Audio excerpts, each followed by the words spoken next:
I'm Andrew Smith and I'm an artist. I've been doing art pretty much my entire life since I was a little kid. My mom has boxes at home full of old drawings and school projects and things like that, and every now and then I break them out and get them and see the nostalgia there and see a comparison of a self-portrait from second grade and one from my last year in college. So I've come a long way since I first started, but I've always been sort of doing art, doodling everywhere, on the napkins at restaurants and on that paper that they roll out on the bed at the doctor's office. I would always draw, and sometimes they would tear those off and hang them up on the wall, and when I would go in the next time they would still have it hanging up. So I started with drawing. That was kind of my thing, and I think a lot of kids start getting into art with drawing. When I was in high school, I took every art class I possibly could.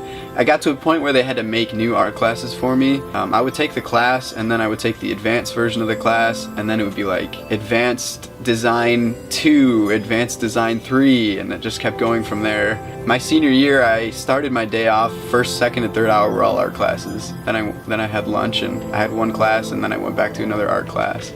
Getting motivated to do art is super easy, because when you are an artist, when you're truly an artist and you have passion for it, you just see motivation everywhere, and inspiration, because the way you get motivated to do anything is to be inspired. If you're gonna try to work out, it's hard to get up and go running or lift weights and stuff, but you see something that inspires you. And it's the same for art. It's the same for a lot of things in life. You see things around you, and it gives you ideas, it gives you emotions, and you think, I could translate that into a piece. And like, you could be walking from the school bus back to your house after school, and you'd see something and you think, I could make an art piece from that. And so you get home and you start working, and of course it doesn't turn out anything like in your mind, but the more you work on it, the more you start to get better at that stuff. And motivation is everywhere for art. Sometimes when art is your profession, like it is for me, it's hard to keep doing that, because I'm seeing so many other professions that are more lucrative, and the community around them is much more accepting, and art is very harsh, and it's hard to make decent money doing art. But the way you have to think about it is not in terms of how lucrative is this for me. It's how much do I enjoy this, and how much is my passion growing for this, and how much do I love this as an activity, less as a job. I'm always inspired by everything that I see. I just got a new job working in downtown Detroit doing graphic design, and it's very monotonous.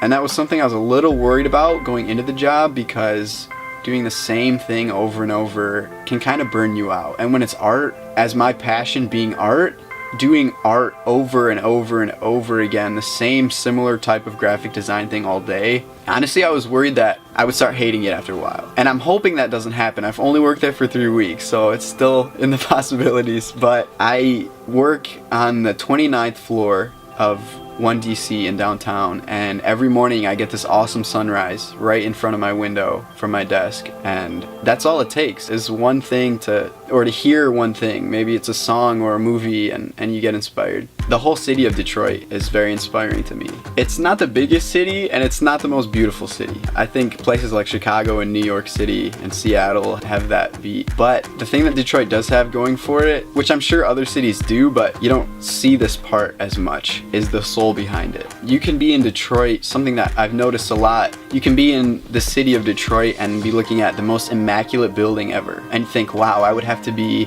in an incredible state in life to be able to live there and to work there. And then you go right down the street and there's a house that just burned down, but all of those things together make this environment that is very inspiring, because anything can be art. Something that makes it easier to be inspired by my surroundings is doing photography work and video work, because once you get into doing photography and videography, you start to look at things in a different way. You start to sort of look at the world as if you were taking a picture or a video, and you see the beauty in everything. That burned down house is beautiful in its own way, even though it's sad, and that sadness is beautiful. It's an emotion that exists there.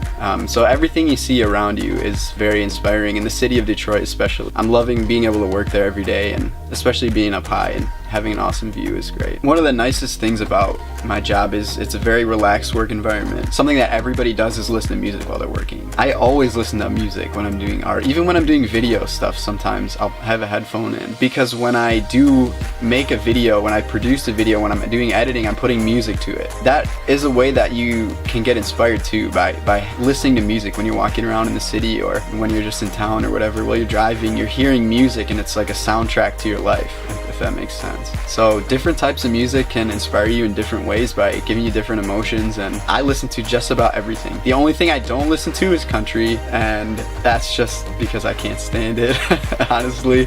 When I first started doing graphic design, because that's what my job is now, when I first started doing it was in high school, and I was surrounded in the art room by my peers, and they didn't necessarily have inspiration to do art. They didn't have a passion for it. Some of them did.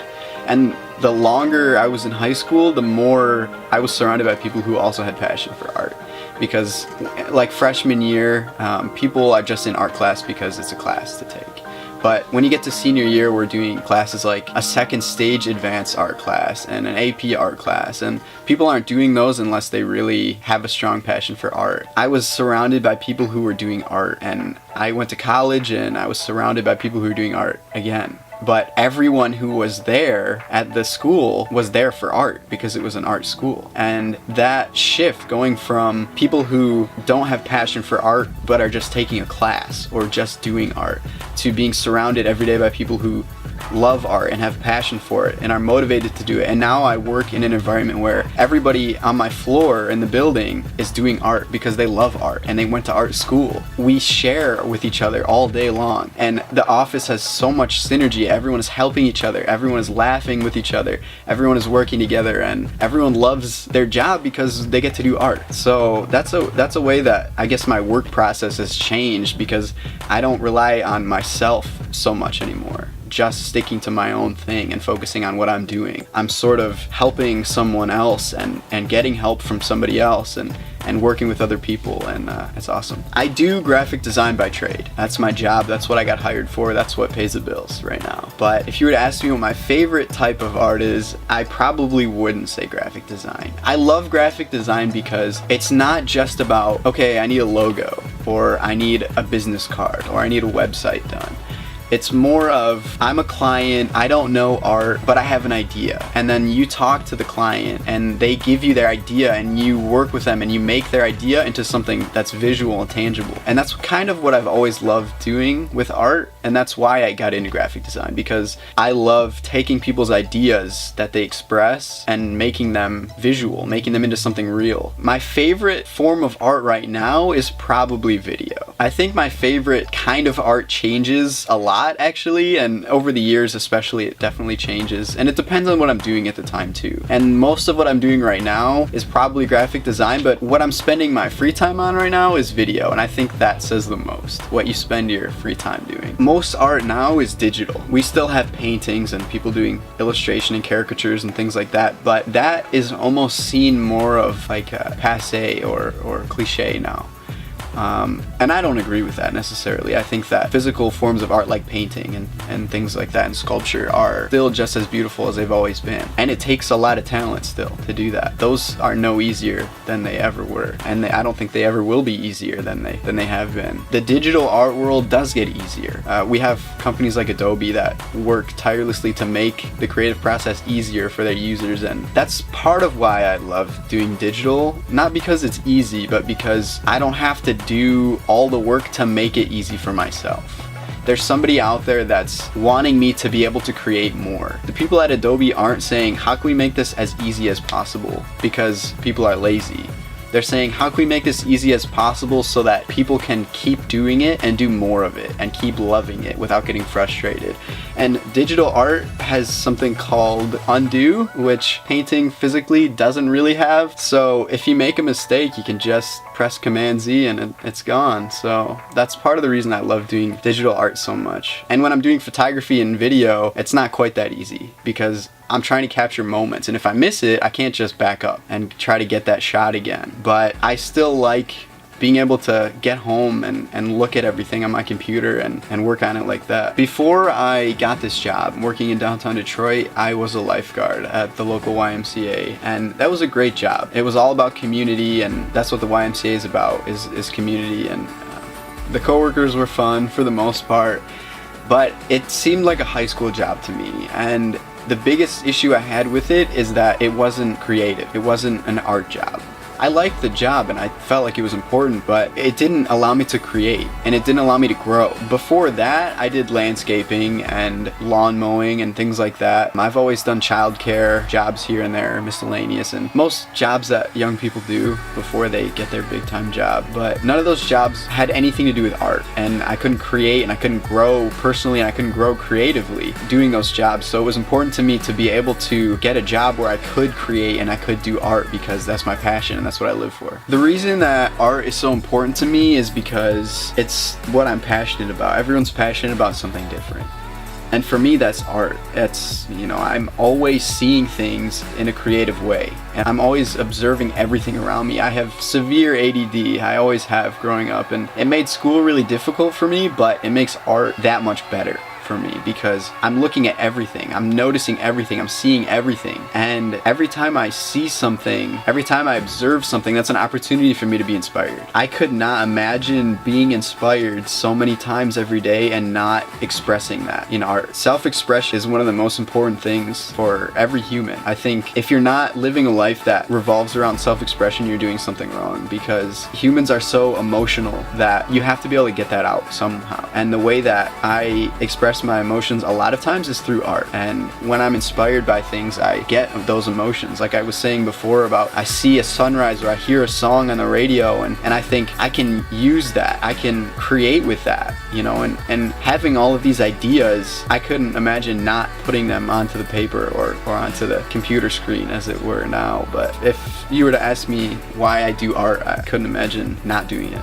Living an artistic lifestyle can be a little bit lonely sometimes. Something that happens with a lot of artists is you single yourself out socially.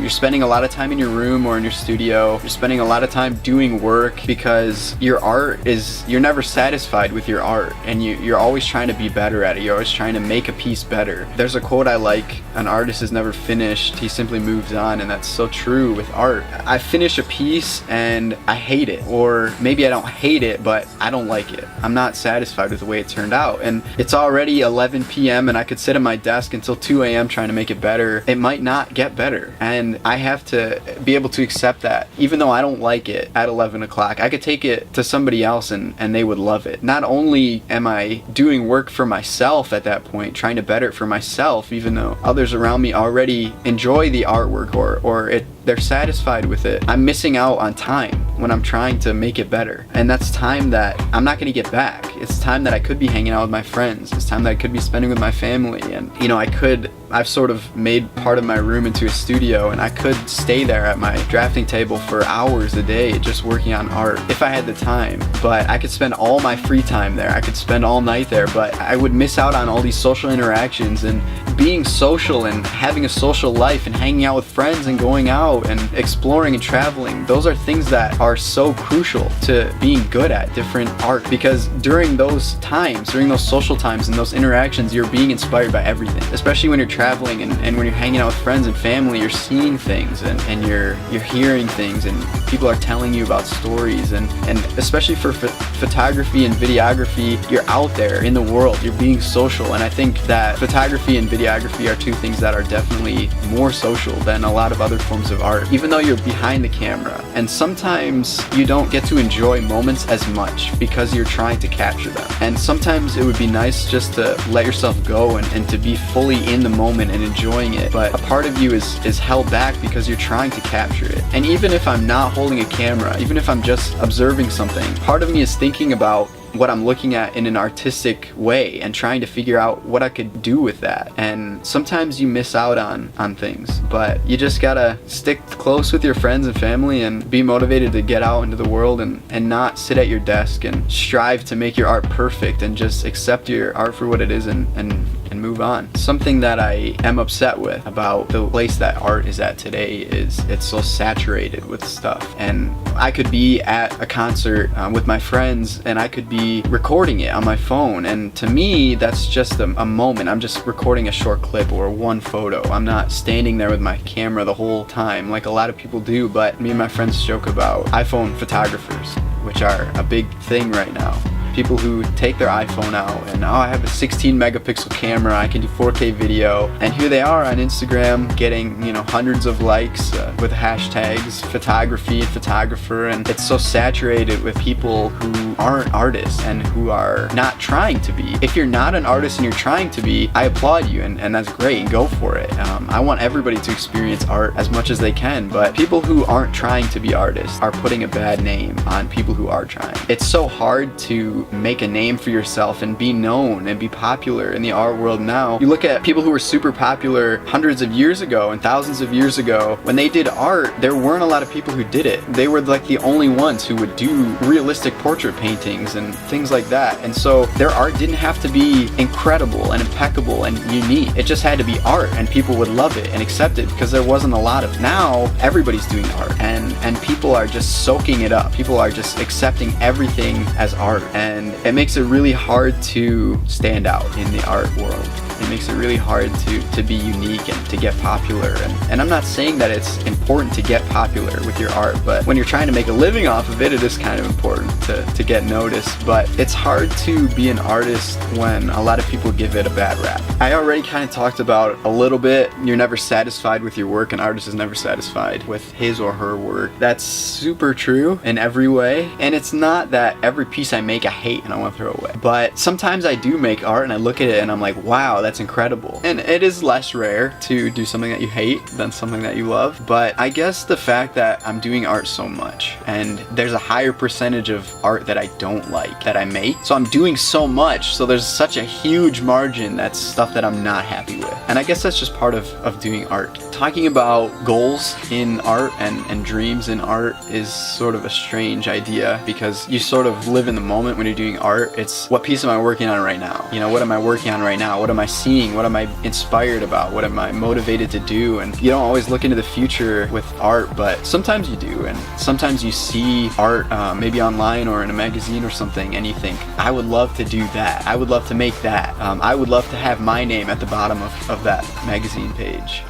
And it's not all about like, I would love people to see that I'm the one who did that. It's about, I would love to work with that photographer, or I would love to work with that director. And I guess for me, my dream art job is either to work on the film crew and directing crew for a big movie, a major movie, maybe a sci-fi or action movie or something like that, or to be on the art team for a big time video game company would be cool too, doing concept art and game art and things like that. But it's sort of just a stairway. Talk about what are your goals in art, because when you're young you have a goal that you achieve, and then when you're a little bit older, and then from there you have another goal that you think, well, that's probably never going to happen, but then if you keep at it you achieve that before too long, and then when you're at that point you have another goal that you think, I probably won't do that, and then if you keep at it again you get to that point, and it just keeps working its way up. So there's always a new goal, there's always a new dream. So I'm sure, even though now I'm saying that my dream would be to work with a big time movie director or a big time game developer, I'm sure I'll be at that point someday, at least I hope. And when I am there, it's impossible for me to think about a better place to go from there, but I'm sure when I am there I'll look at something and say, I want to do that now. Staying motivated in your art is hard, especially when you are looking at that stairway of goals. You look at here's where I want to be, here's where I am, and you think, I'm never going to get there. And sometimes you just kind of accept that, and that's a bad feeling because you feel sad about it because you want to be at that point. So it's hard sometimes to stay motivated to say, I can be there, I just have to work at it. And sometimes you'll make a piece of art during that process of trying to get better, to get to a certain goal. You'll make a piece of art and you'll think, this isn't working, I'm not going up, either I'm going down or I'm just staying in one place. And you focus on that goal in art. I had a teacher in middle school, actually in 6th grade, Mr. C. He was an older gentleman, I'll say, but he was really funny and he was really outgoing and he was a great artist. He had a lot of passion for art, and he was the kind of guy who wasn't afraid to tell you, even though you were in 6th grade, that your art was awful. A lot of kids were upset in his class because they might have fancied themselves an amateur artist or whatever, and he kind of swatted down their dreams a little bit. Well, this was sort of like his famous quote. He would say, "It's not about how well you draw, it's about how well you see." And I would always think about that, and at first it was like, that's dumb, because like, you know, I got 20/20 vision, I'm observing things really well, I'm looking at every detail, but that doesn't always translate all the way down from your eyes to your hands, and sometimes it just doesn't look the way that you want it to look, that you see it in your mind's eye. But as I've gotten older, and I still think about that all the time, it's important to be able to see things well so that you can translate that into whatever medium of art you're doing. But it's important to actually observe things and to be inspired by things. It's important to keep your eyes open, and I think that's really what he was saying. I don't think he was saying it's not about how well you draw a picture of a lion, it's about how well you look at a picture of a lion. He was saying it's not about how well you make lines on a page or make clicks on a screen, or it's not how well you push buttons on a camera or do your settings. It's about how well you observe the world around you and how open your eyes are to seeing everything and to letting that world into your brain and being inspired by it. It wasn't about drawing a picture, it was about creating. And that's a quote that's sort of stuck with me for my whole life, and it's an old one. It's been with me for a long time, but I always think about it even now.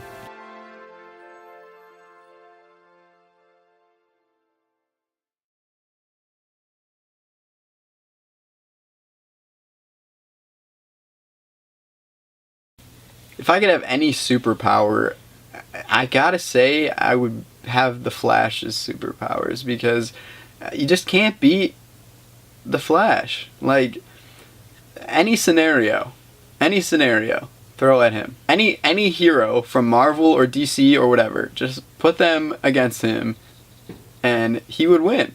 I just don't see it going any differently. Because, I mean, maybe like Superman could fight him, but still, like Iron Man, he would just run so fast and dismantle his entire suit. Like, you know, Spider-Man, he's just too fast for him. The Hulk, even though the Hulk is really strong, Flash is way too fast. He can go so fast, he can go back in time, and he can go into the future and stuff. He can travel through dimensions. Like, his speed isn't just about running, it's about like changing how the world works. I don't think anybody can beat him.